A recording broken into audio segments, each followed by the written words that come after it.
With reference to Mercedes navigation system, what it tries to do is minimize energy concern, where you have like, hey, you're concerned about, hey, is the car going to make it? The car is going to tell you.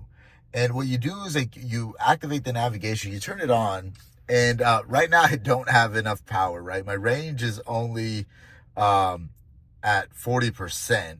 So, but I have loaded here. I just want to, hey, Dallas. Okay, I'm going to Dallas.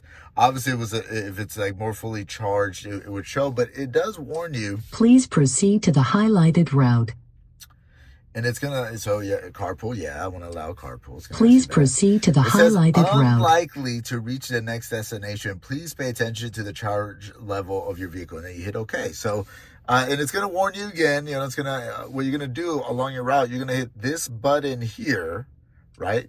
And it'll pull up, you know, the charge stations that are in the route as well. So with Mercedes, the MBUX voice commands. While driving, you could also say, hey, Mercedes, find a charging station along my route. Also, just another tip that I want to share, a good thing to always have as an electric car owner is to use a third-party app like PlugShare, right, as a backup for like additional charging locations and additional information. These apps typically tend to have information like, is it fast charged? If there's anybody currently using it, which is actually the biggest one. But if you have any questions on that, let me know.